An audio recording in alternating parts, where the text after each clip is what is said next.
रामयुणजिणमवीरम् अनन्तवर्णालकंसणसावम् भोक्ष्यामि नियमसारम् केवली श्रुत केवली वलिदम नम करो अनंत उत्कृष्ट दर्शन ज्ञानमय जिन वीर को कहो नियम सार सुकेवली। आज से 2000 वर्ष पहले इस महान पवित्र ग्रंथ की रचना आचार्य श्री कुंद कुंद देव द्वारा इसी पवित्र भूमि पर की गई और इसके टीकाकार पदम प्रमदधारी देव मुनिराज हैं। ग्रंथ का नाम नियम सार है।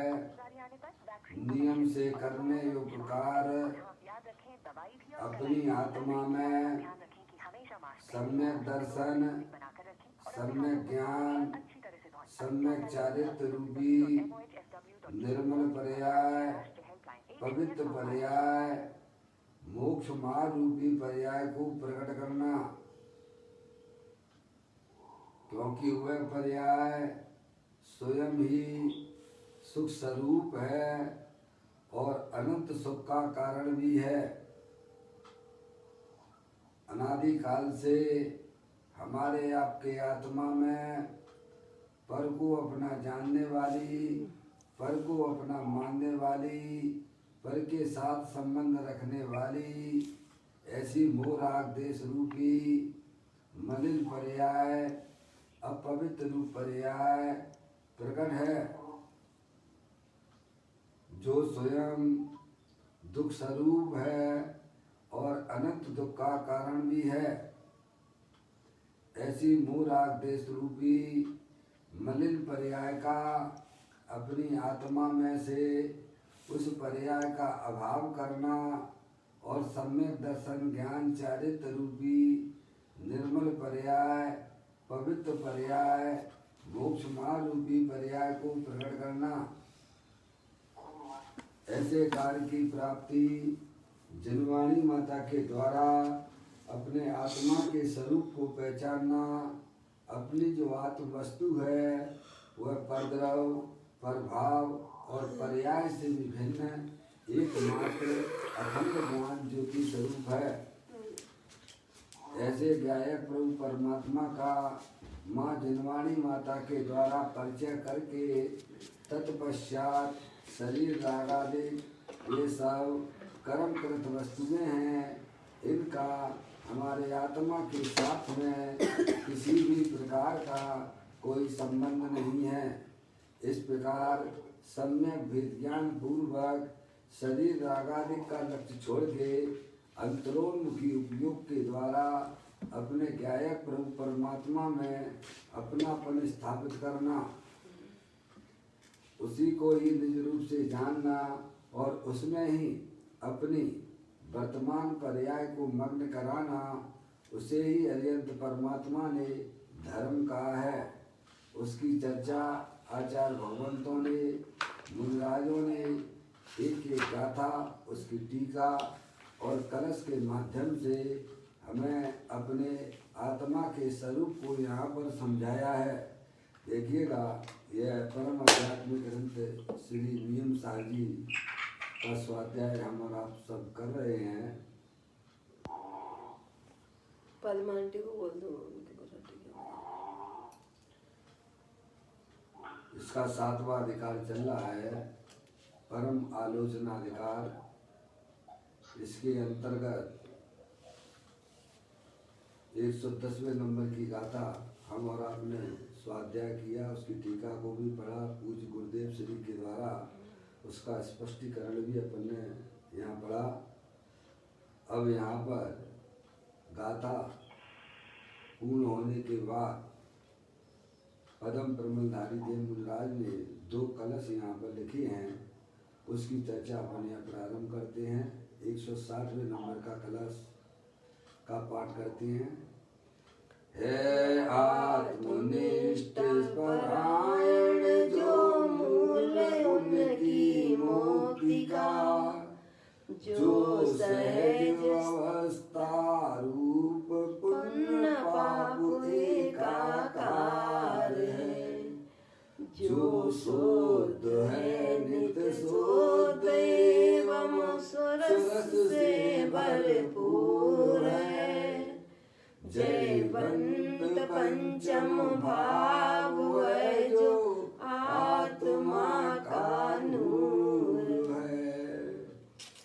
160वें नंबर के कलश के माध्यम से परम प्रमलधारी देव मुनिराज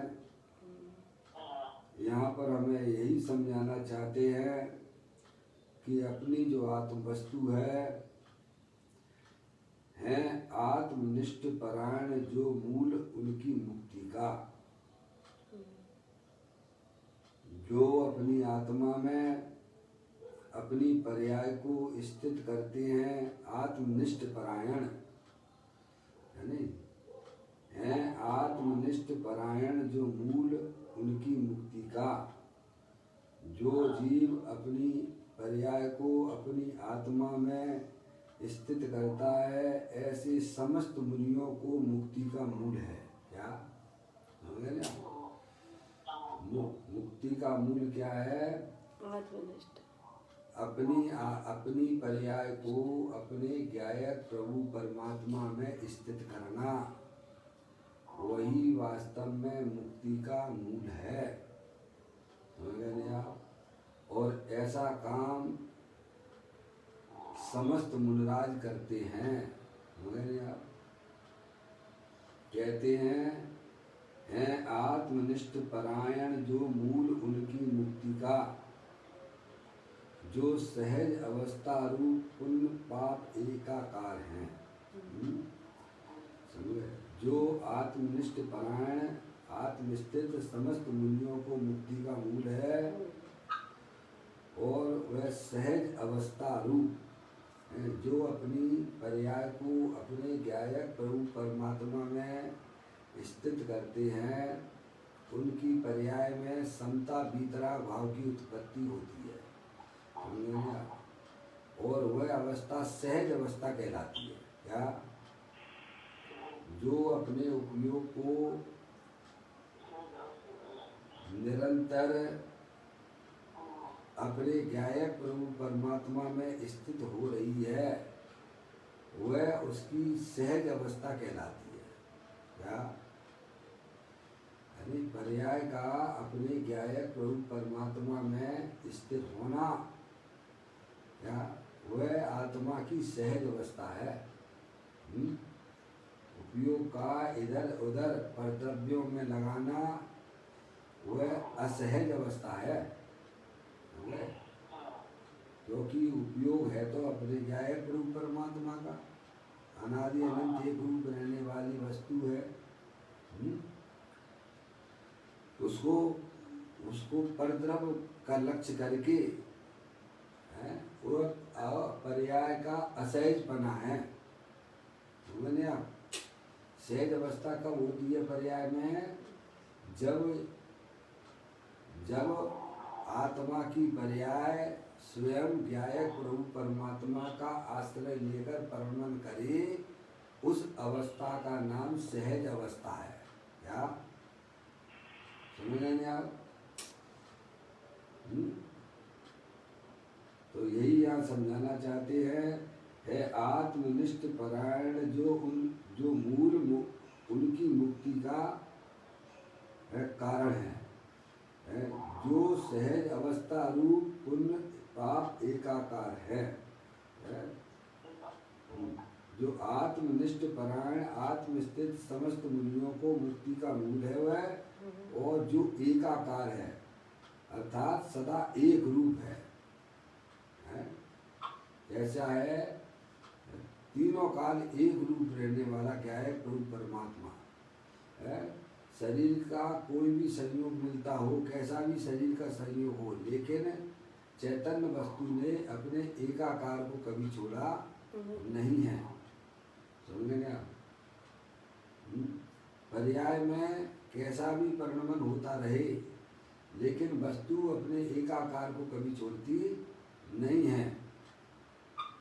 जो एकाकार है अर्थात सदा एक रूप है, जो शुद्ध है, तो कहते जो शुद्ध है कैसी है, वह सहज अवस्था चैतन्य स्वभाव के आश्रय से द्रव्य स्वभाव तो तीनों काल शुद्ध है ही।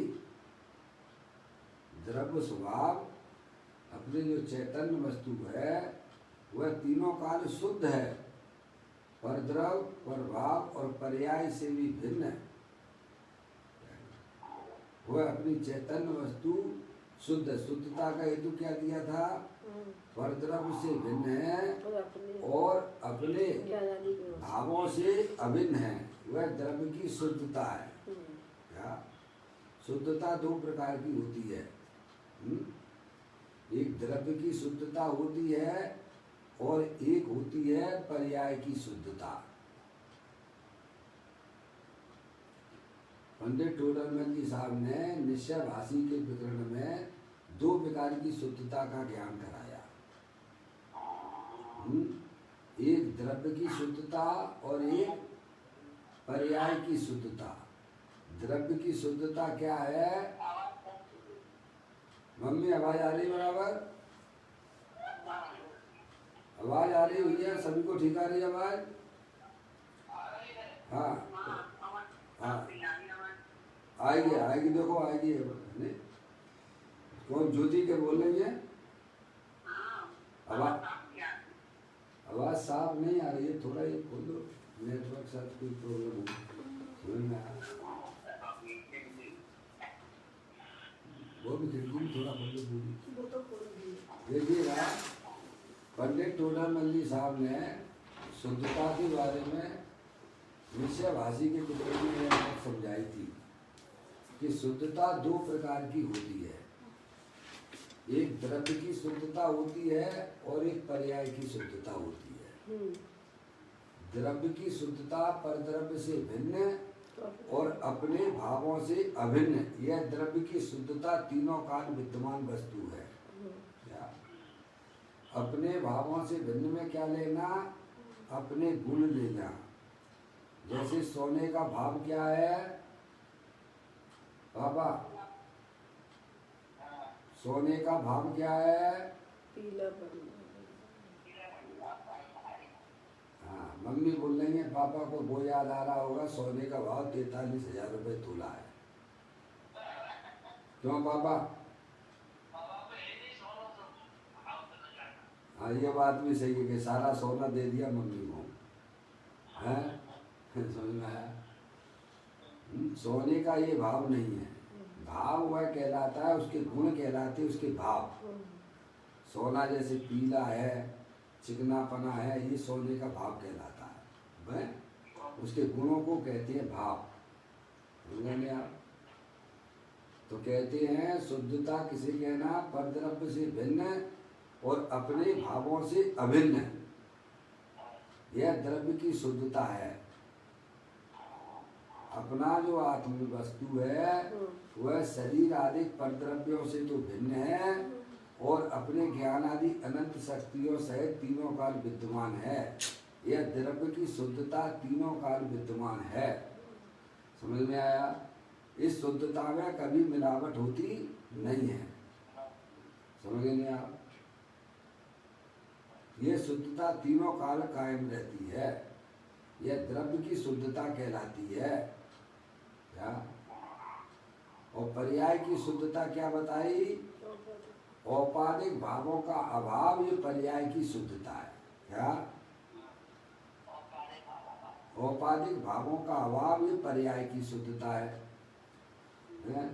तो संसारी प्रत्येक जीव द्रव्य अपेक्षा से तो शुद्ध है, क्योंकि वह परद्रव्य से भिन्न पड़ा हुआ है और अपने ज्ञानादि अनंत शक्तियों को कभी छोड़ता नहीं है।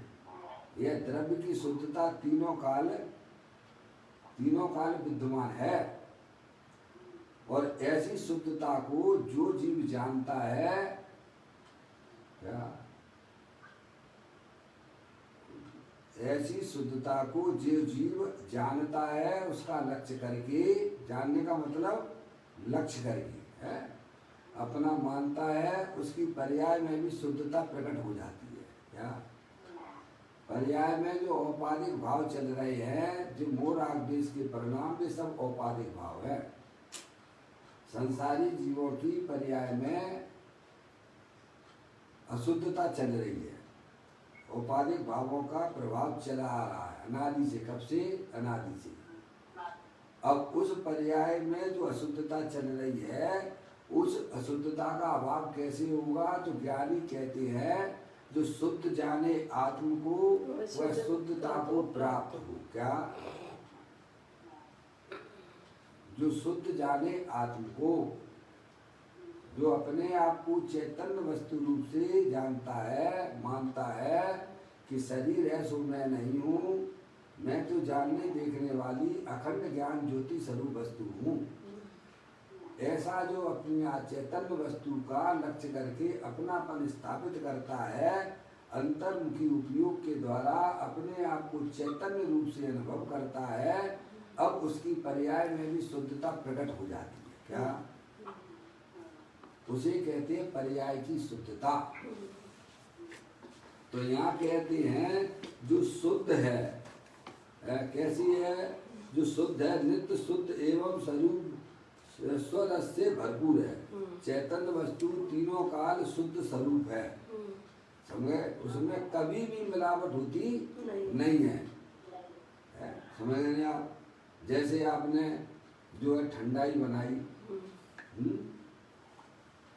और उसमें विविध प्रकार की चीजें आपने उसमें डाली, दूध में पानी भी है, दूध में आपने इलायची भी डाली, नमक भी कुछ डाला, और आपने जो है ड्राई फ्रूट भी डाले, शक्कर भी डाली। थोड़ा जागृति लाइए भाई, बिल्कुल यहाँ सोने की आवाज़ नहीं आना चाहिए। अगर आपको सोना है तो आप अपना मोबाइल म्यूट कर सकते हैं। फिर सोना ही है तो फिर बंद ही कर दो, बंद कर दोगे तो ज़्यादा ही अच्छा है। काय के लिए साधना करो। समझ में आया? क्या नाम है? पद्मान। पद्मा आंटी, जागृति लाना है, बैठ जाइए चटाई बिछाना, चटाई पर, मुंह धोना, और आंखें खोलिए। छठवें सातवें गुण स्थान में अपन जा नहीं पाएंगे, क्योंकि अपनी मुनि अवस्था नहीं है। अपना काम तो बस जागृत रूप से रहना। मैं चेत निश्चल भगवान आत्मा हूँ, यही आत्मा की जागृत अवस्था है। मैं मनुष्य नहीं हूँ, मैं स्त्री नहीं हूँ। ये रागादिक परिणाम तो क्षण भंगुर तत्व हैं, यह भी हमारे आत्मा का स्वरूप नहीं है।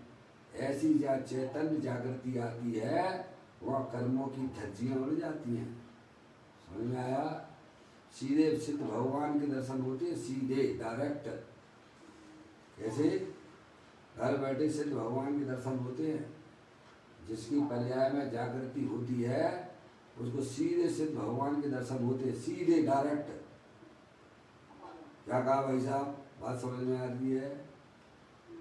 आप जो है वेदी पर भगवान विराजमान है, लेकिन पर्याय में असावधानी है तो मंदिर में बैठे हुए भगवान के भी दर्शन नहीं होते हैं। क्या? भले ही पर्याय में जागृत अवस्था हो, क्या, लेकिन अपनी आत्मा की सावधानी नहीं है तो वह सोने वाली अवस्था है। समझ में आया? और ज्ञान का संबंध ज्ञान से जोड़ दोगे तो सिद्ध भगवान के दर्शन हो जाएंगे आपको। ज्ञान से ज्ञान में ज्ञान ही हो, कल्पनाओं का एकदम विलय हो, क्रांति का नाश हो, शांति का वास हो, ब्रह्म प्यारे। तेरी भक्ति में क्षण जाए सारे, मेरे शाश्वत शरण सत तारण तरण ब्रह्म प्यारे। तेरी भक्ति में क्षण जाए सारे। ऐसी जब पर्याय में जागृति होती है उस समय अपने चैतन्य प्रभु परमात्मा की भक्ति प्रारंभ हो जाती है। समझ में आया भाई साहब? सीधा अपनी ज्ञान की पर्याय का संबंध अखंड ज्ञान ज्योति स्वरूप से जोड़ दीजिए। वही पर्याय की जागृत रूप अवस्था है। आपके पास में सब है, द्रव्य भी है आपके पास में और पर्याय भी है कि नहीं? क्योंकि पर्याय के बिना कोई द्रव्य होता नहीं है और द्रव्य बिना पर्याय का होता नहीं है। मैं चेतनेश्वर भगवान आत्मा हूँ। ऐसी जब पर्याय में जागृति हुई तो समझ लेना चाहिए कि आपको अनंत सिद्ध परमात्मा के दर्शन होंगे। ऐसी भक्ति जीव ने कभी की नहीं है। अनंत काल निकल चुका है। समझ में आया भाई साहब? अब तो जागने वाला धर्म चालू करो, है क्या भैया? बेला अमृत भरा भक्त क्यों खोरा, आलसी सोरा बनिया भागा। सारे साथी जागे तू न जागा, बड़ी मुश्किल से नर ये पाया। पाकर विषयों में यूं ही लगाया, हंस का रूप था पानी गंदला पिया, बन के खागा। सारे साथी जागे तू ना जागा। कौन सारे साथी जाग गए भाई साहब? कौन से हमारे साथी जाग गए? अरे जितने आज सिद्धालय पे सिद्ध भगवान बन के बैठे हैं वे सब हमारे साथी थे। वे सब हमारे साथ में खेलते थे। समझ में आ गया भाई साहब? उन्होंने अपनी आत्मा की पर्याय में जागृति लाई तो भाई साहब ये सब सिद्ध भगवान बन के अनंत अनंत आनंद ले रहे हैं पर्याय में। और हम ऐसे मूर्ख हैं, आज भी पहली क्लास में बैठे हुए हैं। बच्चा एक बार फेल हो जाता है तो दूसरी बार स्कूल जाने में उसे शर्म आने लगती है। हैं? समझिए, बच्चा एक बार क्लास में फेल हो जाता है, दूसरी बार उसे उस क्लास में बैठने में शर्म आती है, स्कूल में जाने में शर्म आती है, अपने साथियों से आंख मिलाने में भी शर्म आती है। समझ में आया? अनादिकाल से हमारा आत्मा ऐसे ही भटक रहा है, कभी भी अपनी आत्मा की पर्याय में जागृति नहीं लाई।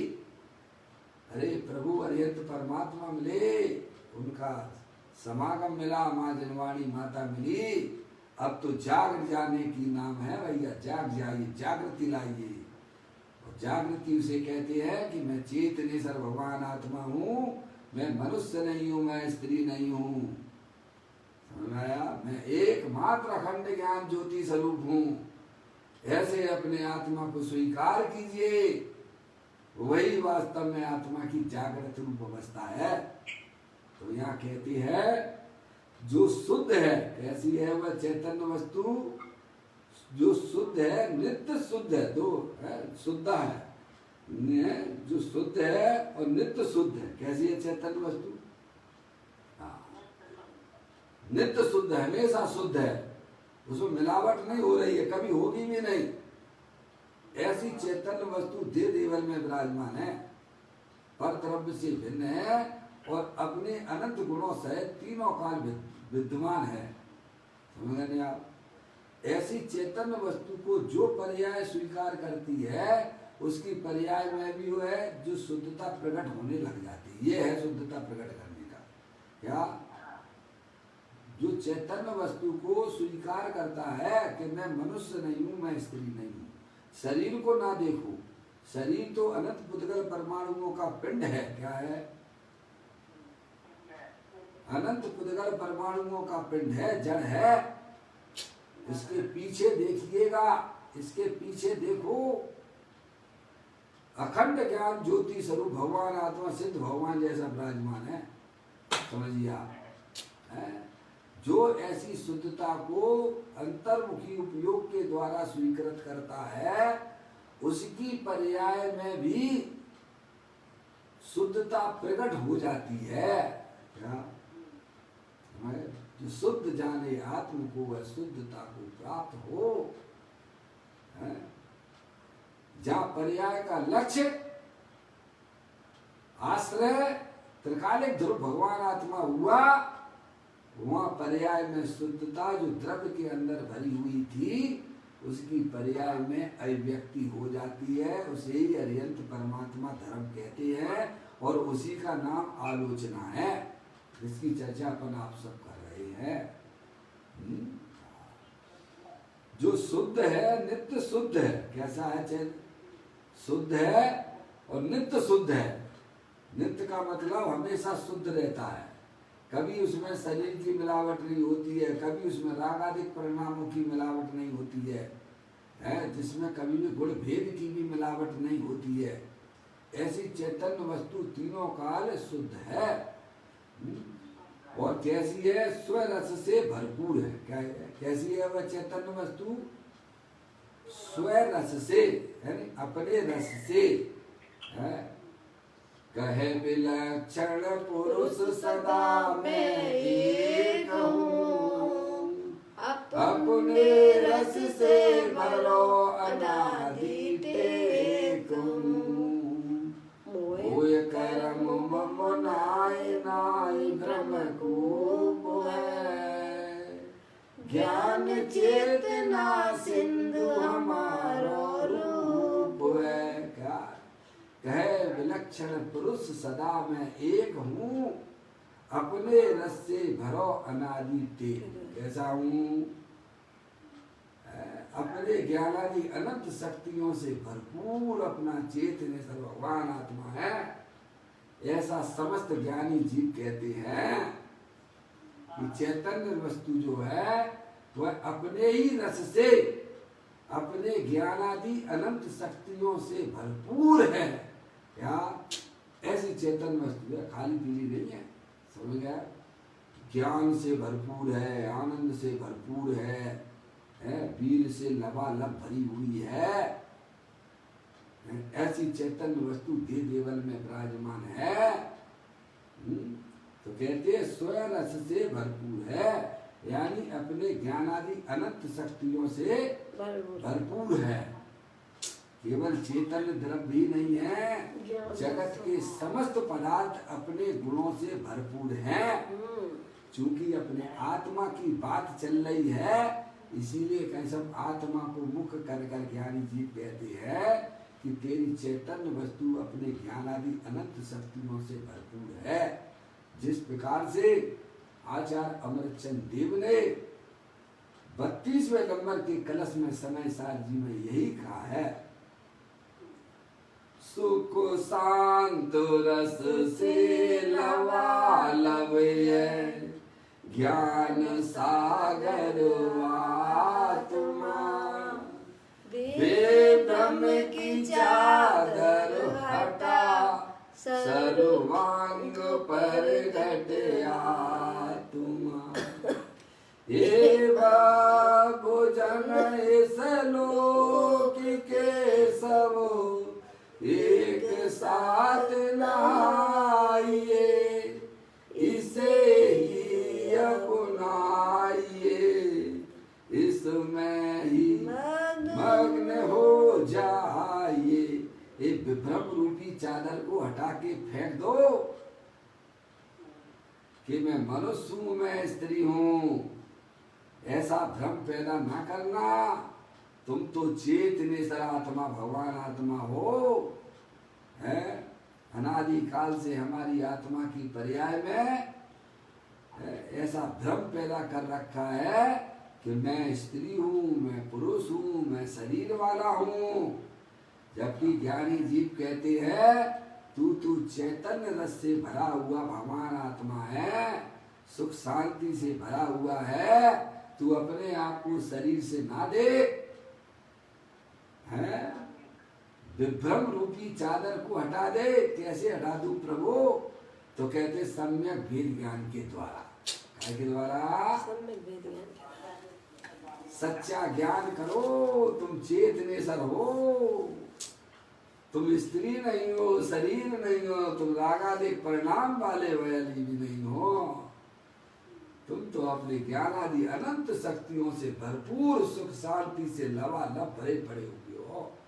समझ में आया? ऐसी चैतन्य वस्तु दे देवल में विराजमान है, उसकी दृष्टि करो। हैं? कहते हैं कैसी है वह चैतन्य वस्तु? तीनों काल शुद्ध है और अपने स्व रस से भरपूर है, अपने ज्ञानादि अनंत शक्तियों से भरपूर है। समझे? जिसमें दुख का लवलेश नहीं है, क्या? जिसमें राग देश की पर्यायों का भी जिसमें प्रवेश होता नहीं है, ऐसी अपनी चैतन्य वस्तु अपने ज्ञानादि अनंत रस से भरपूर है, लबालब भरी हुई है। समझ में आया भैया? ऐसे गायक को परमात्मा की जो दृष्टि करते हैं, उनकी पर्याय में भी वे शक्तियां पर्याय में उछला करती हैं। समझ में आएगी? उछाला मारती है पर्याय में। समझ लीजिए आप, जो अपने आप को चैतन्य रूप से स्वीकार करते हैं, वे शक्तियों की पर्याय में व्यक्ति हो जाती है। उसे ही अरियंत परमात्मा धर्म कहते हैं। क्या भाई साहब? अरियंत भगवान ने इसको धर्म बताया है कि अपने आप को आत्मा रूप से स्वीकार कीजिए। इसमें तुम्हारा क्या जाता है? बोलो, कुछ जाता है क्या? बोलो, कुछ जाता हो तो बताओ भाई। हैं? अरे उसे स्वीकार नहीं कर रहे हो, इसीलिए तो पर्याय में दुख हो रहा है ना। है? आपके घर में अंधकार क्यों है? क्योंकि आपने जो है अपने घर की लाइट नहीं जलाई है। ऐसे ही पर्याय में, आपकी पर्याय में दुख क्यों चल रहा है? क्योंकि आप अपने आप को आत्मा रूप से स्वीकार नहीं करते हो, इसीलिए पर्याय में दुख चलता है। समझ में आया भैया? ज्ञानी हमें समझाते हैं कि वह चैतन्य वस्तु तीनों काल शुद्ध है, उसमें कभी मिलावट होती नहीं है। और ऐसी चैतन्य वस्तु को जिसने स्वीकार किया और उसकी पर्याय में भी पवित्रता प्रकट हो जाती है, रागादिक की जो अशुद्धता थी वह भी टल जाती है। क्या हो जाती है? हाँ, कितना बड़ा काम हो गया भाई साहब। इसको ज्ञानियों ने धर्म कहा है। हम समझते नहीं। धर्म क्या समझते हैं कि भाई साहब मंदिर में जाएंगे तो धर्म होगा, माला जप लेंगे तो धर्म हो जाएगा। है? माला फेरत जुग भयो फिरो न मन का फेर। है भाई साहब? अरे सच्चा ज्ञान करो, सच्चा ज्ञान करो कि मैं चेतन वस्तु हूँ, ये शरीर नहीं हूँ। शरीर तो अनंत पुद्गल परमाणुओं का पिंड है। हर समय अनंत पुद्गल परमाणु आते हैं और चले जाते हैं, लेकिन मैं तो अखंड ज्ञान ज्योति रूप से तीनों काल विद्यमान रहता हूँ। रागादिक परिणाम भी संसार अवस्था में आते हैं, चले जाते हैं, लेकिन मेरे चैतन्य वस्तु के अंदर प्रवेश नहीं करते। ऐसी मैं अखंड ज्ञान ज्योति स्वरूप भगवान आत्मा हूँ। ऐसी स्वीकृति करना, उसका नाम धर्म है। कहते हैं कि वह चैतन्य वस्तु शुद्ध है और नित्य शुद्ध है। क्या? शुद्ध का और काफिर का नित्य शुद्ध है। फिर कहते हैं स्वरस से भरपूर है, अपने ज्ञानादि अनंत शक्तियों से भरपूर है, लबालब भरी पड़ी हुई है भाई साहब। फिर कहते जयवंत पंचम भाव वह आत्मा का नूर है। क्या है? जयवंत पंचम भाव, पंचम भाव की बात करते। पंचम भाव यानी 5 भावों में पंचम भाव का नाम आया था। 5 भाव बताए थे पापा, कौन कौन से हैं? पापा बताएंगे केवल। पापा पापा पापा 5 भावों के नाम बताना होंगे। हैं? मम्मी बिल्कुल भी आपको संयोग नहीं करेंगी। कब तक करेंगी पापा? ये संयोग का वियोग तो निश्चित है ना? हैं? ये कब तक हमारा साथ देंगी पापा? हैं? अपना ज्ञान ही अपने काम आएगा, दूसरे का ज्ञान अपने कोई काम का नहीं है। आता है कि नहीं आता है? बोलो। सही बात है। कहते हैं आंटी का पैसा कंठ की विद्या ही दूसरे के उधार के पैसे से कब तक काम चलाओगे बाबा? अपनी आंटी का पैसा ही अपने काम का है। 5 भावों के नाम बताना है पापा। आपने बता दिए तो हमारे सभी लोगों ने बता दिए, ऐसा मैं समझ लेता हूँ।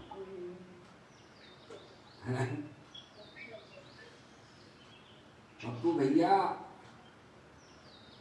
5 भावों के नाम बताना होंगे। शुरू से बताइए, ऐसे मत बताइए कहीं है। आप अपने बच्चों का नाम गिनाते हो है तो पहले बड़े का नाम गिनाते हो। किरण है ना? है? हाँ पापा बता रहे हैं, मुझे सुनाई दे रहा है। बोलो पापा।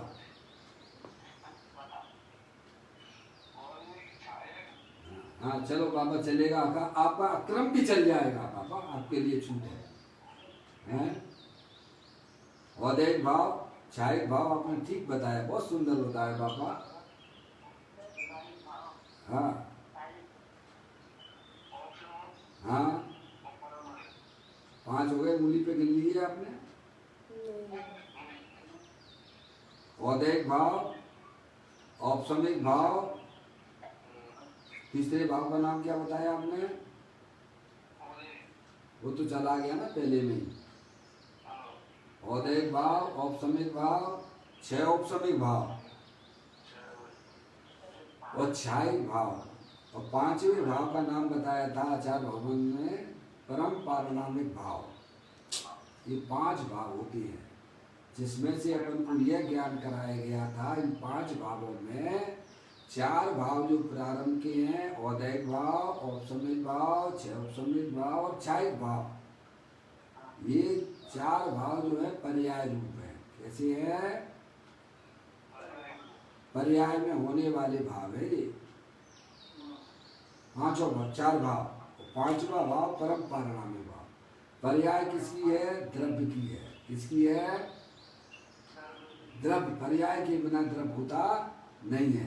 तो द्रव्य रूप जो भाव है, जो तीनों काल शुद्ध है, उसकी जो चर्चा चल रही है। ऐसा परम पारणामिक भाव, पंचम भाव, जो कि आप और मैं हूँ। ये पर्याय तो उत्पन्न विध्वंसी है। चाहे वह पर्याय औदिक भाव वाली हो, चाहे वह पर्याय अपने आत्मा का लक्ष्य करके औपसमिक, 6 औपसमिक, 6 भाव वाली पर्याय उत्पन्न होती हो, वे सब पर्याय नाशवान है। क्या है? नाशवान। पर्याय की मुद्दती मात्र एक समय की होती है,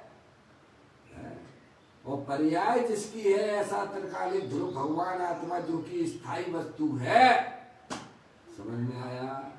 वह सदा काल जयवंत वर्तु। ये कह रहे हैं। क्या कह रहे हैं? ये बात हमें इस कलश के माध्यम से बताते हैं।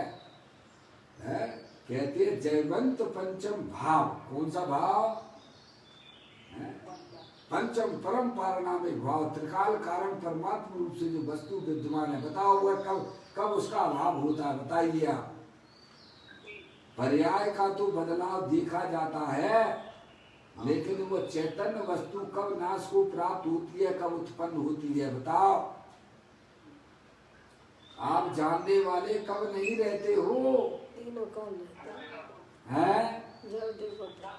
आपकी पर्याय में सोने वाली अवस्था, प्रमाद वाली अवस्था चली गई, अब जागृत रूप वाली अवस्था हुई है, वो भी नई उत्पन्न हुई है, लेकिन वह भी नाश को प्राप्त हो रही है। लेकिन जानने देखने वाला कब वह कैसम अस्त हो जाता है? कभी नहीं होता है सूरज का उदय होना, सूरज का अस्त होना यह नहीं बताता है कि सूरज का उदय हो गया है। क्या वह तो क्या भाई साहब, सूरज तो हर समय उपस्थित रहता है ना। सूरज का अस्त हो जाने से सूरज का नाश हो गया क्या? नहीं है समझ गए नहीं आप? वह तो हर समय विद्यमान रहता है। सूरज का उदय हो गया, अरे सूरज का क्या उदय है? सूरज तो उदय स्वरूप ही है ना। समझ गए नहीं आप? ऐसे ही अपनी चैतन्य वस्तु ना तो उत्पन्न होती है ना नाश को प्राप्त होती है, ऐसी चैतन्य सूरज भगवान आत्मा जलल ज्ञान ज्योति स्वरूप अंदर में दे देवल में प्रकाशित हो रहा है। एक सूर्य इस गगन में चमक दमक उद्योत, और एक सूर्य इस तन विषय प्रकट ज्ञान की जोत। गगन सूर्य तो दिवस में करता जड़ उद्योत, और चेतन सूरज निस दिवस करे ज्ञान की जोत। क्या क्या कह दिया भैया? एक सूर्य इस गगन में चमक दमक उद्योत है कि नहीं? गगन में रहने वाला वह सूरज निरंतर जय क्या कैसा कैसा दिन में उदय को, दिन में उसका दिन में चमक दमकता है, रात में तो नहीं, रात में तो नहीं है। वह जल सूरज तो दिन में प्रकाशित होता है, लेकिन दे देवल के अंदर जो चैतन्य सूरज है वह 24 घंटा प्रकाशित रहता है। कैसा है भैया? एक सूर्य इस गगन में चमक दमक उद्योत, और एक सूर्य इस तन विषय प्रगट ज्ञान की जोत। गगन सूर्य तो दिवस में यानी दिन में क्या दिन में प्रकाशित होता हुआ दिखाई देता है, लेकिन यह चैतन्य सूरज दिन रात 24 घंटा कब भाई साहब होता बताओ? कब ये जानने देखने वाली वस्तु का समय अस्त हो जाती है? कब होती है बोलो? 24 घंटा। पापा जानने देखने वाले कब नहीं रहते हो? सो जाती हो तो जानना देखना बंद हो जाता है आप लोगों का क्या? सोचिएगा, ऐसी चैतन्य सूरज अंदर में दे देवल में हमेशा हमेशा जलल ज्ञान ज्योति के समान प्रकाशित रहती है। तो कहते हैं वह जयवंत वर्तता है। कैसा है? पंचम भाव जिसे कहते हैं परम पारमार्थिक भाव, पंचम भाव कारण परमात्मा जो दे देवल में शरीर राग आदि की स्थितियां कैसी भी होती हो, लेकिन वह ज्ञान ज्योति कभी भी अस्त को प्राप्त नहीं होती है। ऐसी गायक प्रभु परमात्मा का भव्य जीव उसका दर्शन करते हैं। समझ में आया? भव्य जीवों को ऐसे गायक प्रभु परमात्मा का दर्शन होता है। तो कहती है जयवंत पंचम भाव। क्या है? जयवंत पंचम। ऐसा ये परम पारणा में पंचम भाव यानी ये पंचम भाव यानी चार भाव जो हैं वे पर्याय रूप है, और जो पंचम भाव परम पारणामिक भाव कारण परमात्मा तीनों काल जो विद्यमान वस्तु है वह सदा काल जयवंत रहती है, उसका कभी भी हार होने वाली नहीं है। और ऐसे गायक प्रभु परमात्मा को जो पर्याय स्वीकार करती है वह पर्याय भी अनंत काल के लिए जयवंत हो जाती है। क्या भाई साहब? हाँ, ऐसे गायक प्रभु परमात्मा जो पंचम भाव तीनों काल कारण परमात्मा विद्यमान वस्तु है, ऐसी द्रव्य स्वभाव को जो पर्याय स्वीकार करती है वह पर्याय भी भाई साहब है तो नित्य, लेकिन वह भी अनंत काल के लिए जयवंत हो जाती है। क्या हो गया?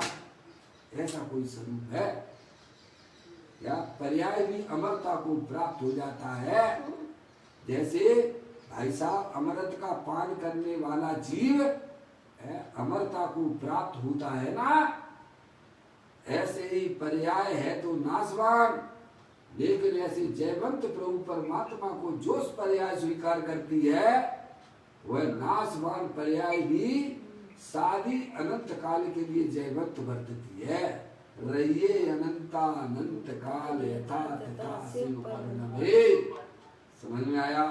पर्याय भी अमर हो जाती है, जयवंत हो जाती है। ऐसा अपन ने पूर्व में कलश में भी पढ़ा था, है द्रव्य स्वभाव तो तीनों काल जयवंत है ही, क्या उसका तो कभी अभाव होता नहीं है।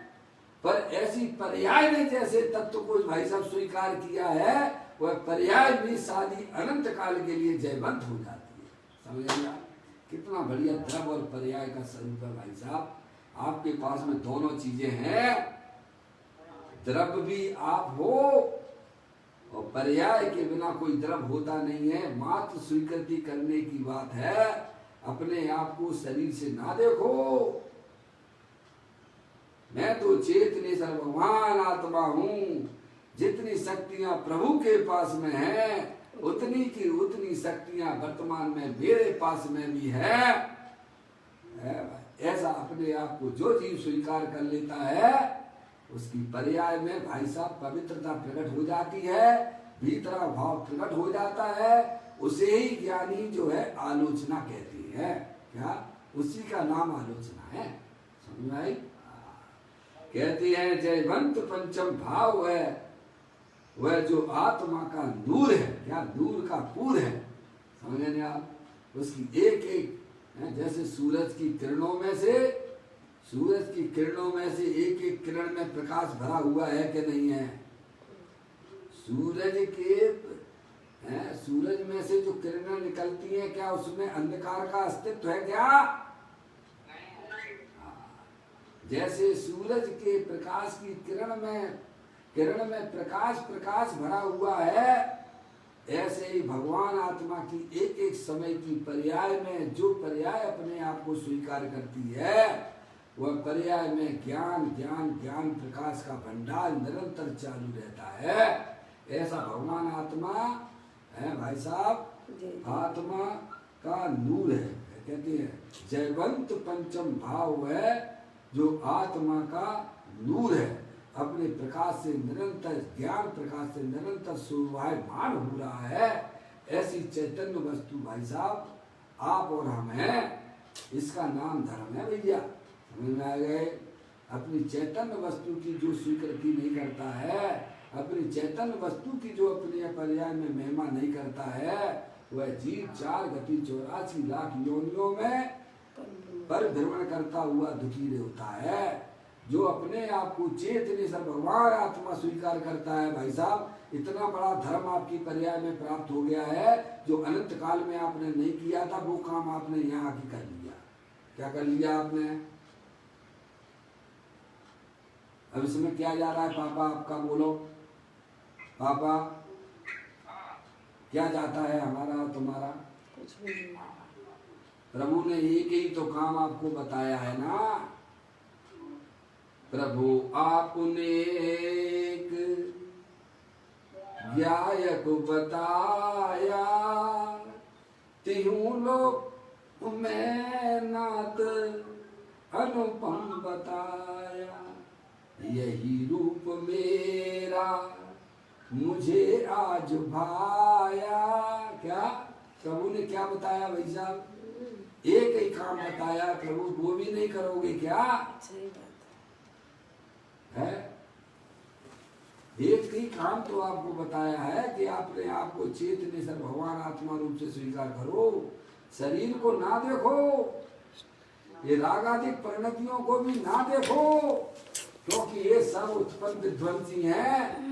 और इस शरीर रागादि के पीछे अगर कोई शाश्वत वस्तु विद्यमान है तो वह अखंड ज्ञान ज्योति स्वरूप जो अनंत शक्तियों से भरपूर है। ऐसा अपने आप को स्वीकार करोगे तो पर्याय में होने वाले जो दुख थे वे सब विलय को प्राप्त होने लग जाते हैं और आत्मा में जो शक्तियां द्रव्य के अंदर भरी हुई थी उनकी पर्याय में व्यक्तता हो जाती है। उसे ही ज्ञानी वास्तव में धर्म कहते हैं और वही वास्तव में आलोचना है, वही आलोचन है। इस प्रकार से यह कलश जो है 160वें नंबर का हमने आपने इसका स्वाध्याय किया है। पूज्य गुरुदेव श्री ने यहाँ उनका इसके ऊपर कोई प्रवचन उपलब्ध हमें नहीं हुआ है। अपन ने केवल मात्र इस कलश का ही वाचन किया है। कल 161वें नंबर का कलश अपन आप पढ़ेंगे और पूज्य गुरुदेव श्री उस कलश के बारे में भी हमें समझाएंगे। इस प्रकार से यह अपना आज का यह कलश पूरा करता हूँ। कल फिर एक नए कलश के साथ में निज निधि निज में बताई ये अनंत अनंत उपकार है उसके लिए जिन वाणी माँ को वंदना सत बार है वंदना सत बार है। 9 बार नमोकार मंत्र।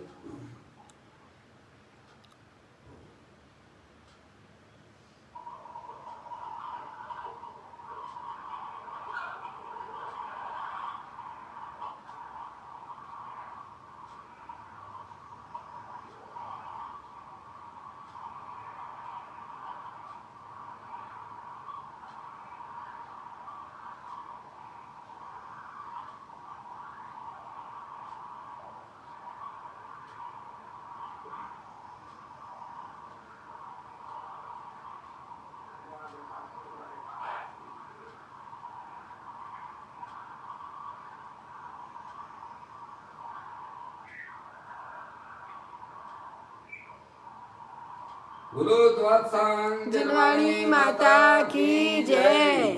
महान जैन धर्म की